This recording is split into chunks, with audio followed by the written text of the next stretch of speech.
cara si narsistik memanipulasi orang yang cerdas emosional. 4 kecenderungan kecerdasan emosional dapat dimanipulasi oleh si narsistik.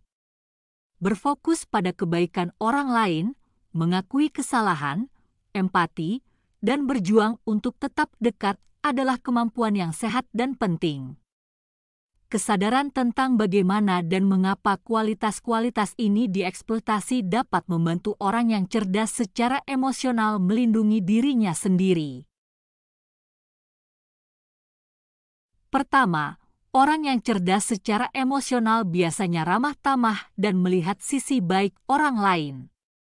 Mereka menginginkan keharmonisan dan ingin semua orang rukun. Seringkali, hal ini membuat mereka mengabaikan kekurangan orang lain. Mereka juga tidak menghakimi dan pengertian.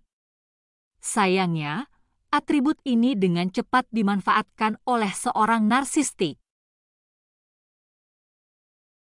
Misalnya, Lisa mengetahui Anton mengatakan hal-hal yang tidak baik tentang dirinya kepada teman-temannya. Meski kesal, dia memaafkan tindakan Anton. Lisa berpikir, Anton adalah teman yang baik sepanjang waktu, jadi saya berasumsi dia hanya sedang melalui masa sulit. Lisa menyembunyikan kejadian itu karena dia berempati. Meskipun melihat sisi kebaikan dalam diri orang adalah hal yang baik, kecenderungan ini mungkin menjadi bumerang jika Anda berhadapan dengan orang narsistik. Si narsistik menyadari orang seperti Lisa mudah dimanipulasi.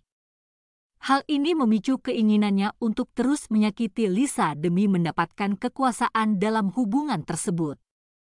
Mereka memperoleh kepuasan dengan menyakiti seseorang yang membuatnya iri, dan seringkali mereka iri dengan orang yang punya kecerdasan emosional. Kedua, orang yang cerdas emosi adalah orang punya kecenderungan introspektif, yang meskipun terkadang tidak nyaman, memungkinkan mereka untuk bertanggung jawab atas kesalahan dalam suatu hubungan.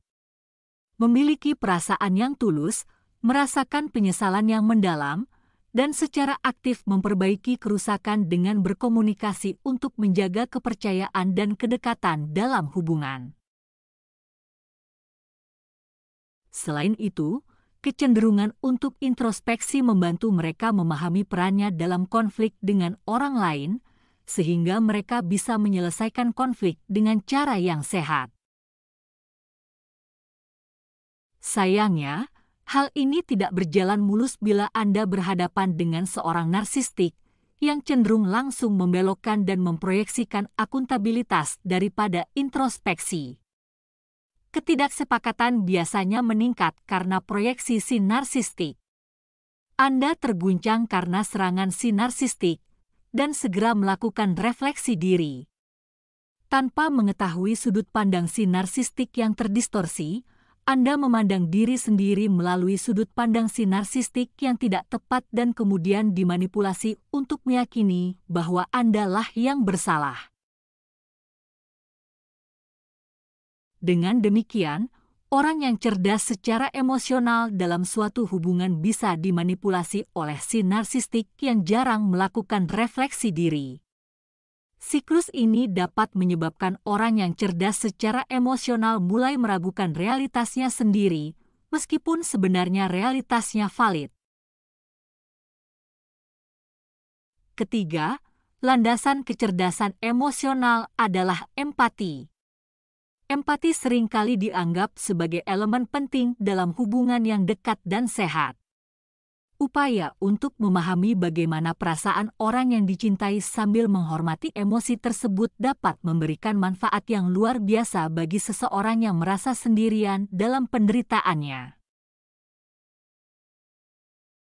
Misalnya, kamu kecewa. Saya mengerti.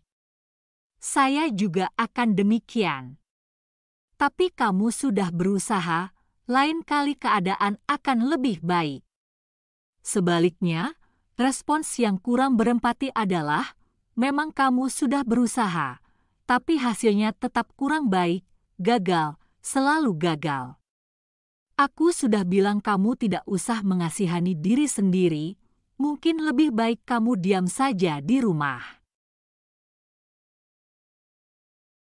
Si narsistik suka mengeksploitasi empati seseorang. Salah satu distorsi kognitif paling menonjol dari si narsistik adalah bersikap sebagai korban.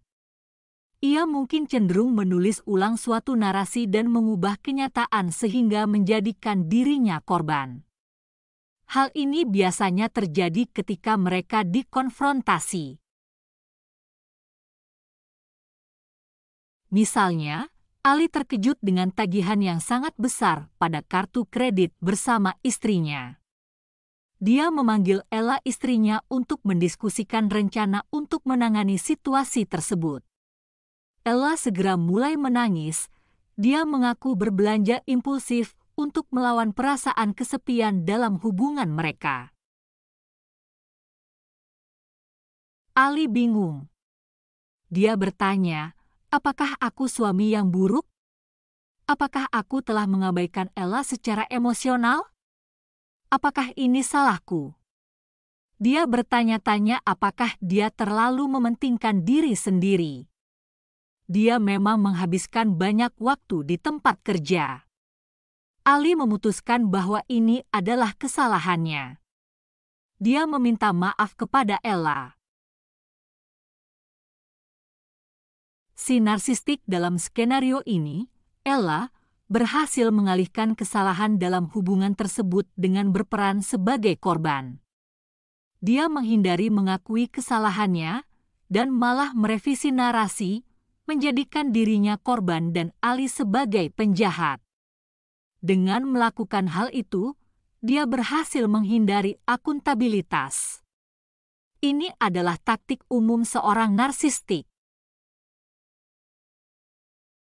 Keempat, orang yang cerdas secara emosional biasanya sangat peduli pada orang yang dicintai dan ingin dekat. Dalam sebagian besar hubungan, kecenderungan ini mengagumkan karena orang tersebut tetap selaras secara emosional dengan orang lain dan merasakan ketika orang yang dicintai sedang mengalami kesulitan. Memanfaatkan kesadaran sosial dan empati, orang yang cerdas secara emosional dapat memberi perhatian, tidak mementingkan diri sendiri, dan bertanggung jawab dalam suatu hubungan. Tidak takut untuk mengidentifikasi perasaan, mengakui kesalahan, dan menawarkan empati, orang tersebut secara teratur berhasil mempertahankan kedekatan dengan orang-orang terkasih yang memiliki kapasitas emosional yang sama. Sayangnya, si narsistik dapat dengan mudah mengeksploitasi kebutuhan dan kemampuan orang yang cerdas secara emosional akan kedekatan dan koneksi. Secara dangkal terikat dan terpaku pada kontrol daripada kedekatan, si narsistik memperlakukan orang-orang lebih sebagai objek kepuasannya daripada manusia dengan perasaan dan pendapatnya sendiri. Si narsistik dapat merasakan bahwa individu yang cerdas secara emosional mungkin akan sangat terluka jika dia menarik diri, jadi dia menggunakan cara ini untuk mendapatkan kendali emosional. Si narsistik sengaja secara emosional meninggalkan individu tersebut dan mengabaikannya. Karena panik dengan pengabaian emosional yang tidak dapat dijelaskan, individu dengan kecerdasan emosional seringkali berjuang untuk mendapatkan kembali kedekatan dengan mengorbankan harga diri dan nilai dirinya untuk mempertahankan hubungan dengan si narsistik. Pemahaman tentang bagaimana si narsistik memanipulasi Anda yang punya kecerdasan emosional dapat membantu Anda memahami manipulasi narsistik dan melindungi diri Anda dari perilaku yang manipulatif.